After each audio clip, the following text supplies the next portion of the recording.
2020 qui n'aura pas été l'année des mariages et 2021 alors ça démarre très mal avec les nouvelles restrictions dans 19 départements. Les professionnels du secteur sont déjà en grande difficulté. Ils ont soumis au gouvernement un protocole sanitaire très strict pour tenter de maintenir les réceptions, mais difficile de se projeter et pour les professionnels et pour les mariés. C'est le choix de la rédaction de RMC ce matin, signé Nicolas Traîneau.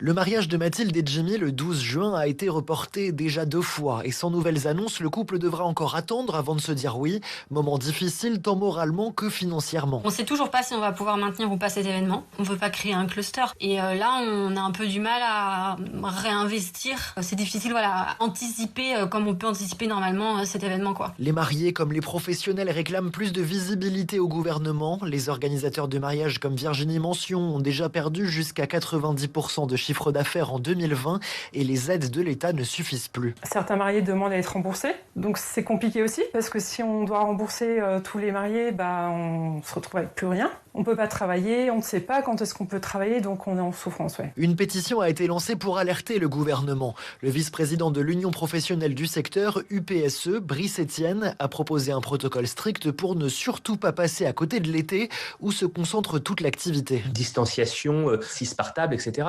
Effectivement, c'est moins glamour, une piste de danse masquée, mais il faut quand même être réaliste. Les mariés sont prêts à faire tout ça. Ils nous disent, mais nous, bien sûr, on veut se protéger. Toute semaine qui passe, c'est une semaine de moins de mariage. Le compte à rebours est enclenché et ça va aller très vite. Le protocole a été transmis au ministère de l'économie. Brice Etienne espère maintenant une réponse avant la fin du compte à rebours.